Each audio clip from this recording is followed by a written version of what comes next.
Have you noticed that sometimes when you're afraid of something happening, the fear can actually be worse than the thing you're afraid of? Once upon a time, I was hiking up a mountain with some friends. As we went higher, the trail got thinner.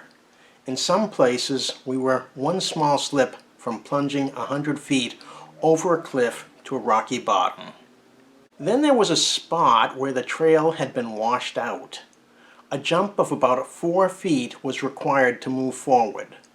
I was at the front of the group, but I was so scared of missing the little jump that I stepped aside and let my friends go first. As I stood there, I began to make a movie in my mind.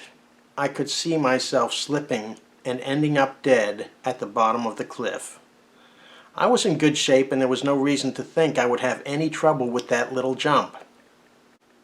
However, the more I looked, the more vivid the movie in my mind became.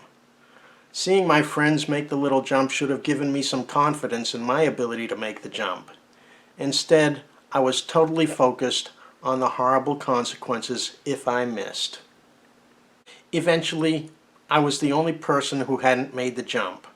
I was nearly paralyzed with fear, and I seriously considered staying behind. My friends told me there was nothing to it. Finally, I took a deep breath and made the little jump.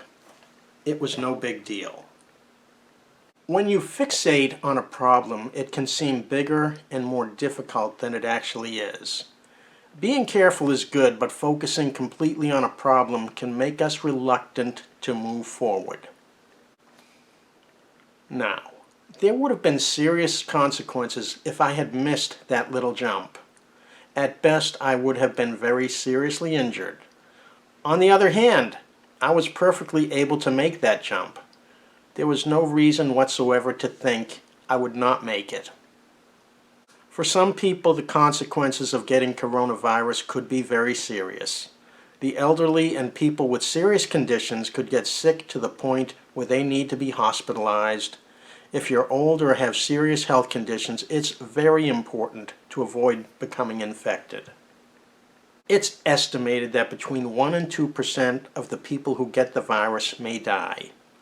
On the other hand, 98% of the people who get the virus will recover. Many will only experience mild symptoms. Some may not even realize they ever had it. People who may have the virus should do their very best to avoid getting near anyone who is at high risk. That's obvious. Beyond that, we will hopefully be able to get back to our normal lives in a reasonable period of time. I'm Danny Murphy, and you can check out some of my writings at successstory.biz. That's successstory.biz.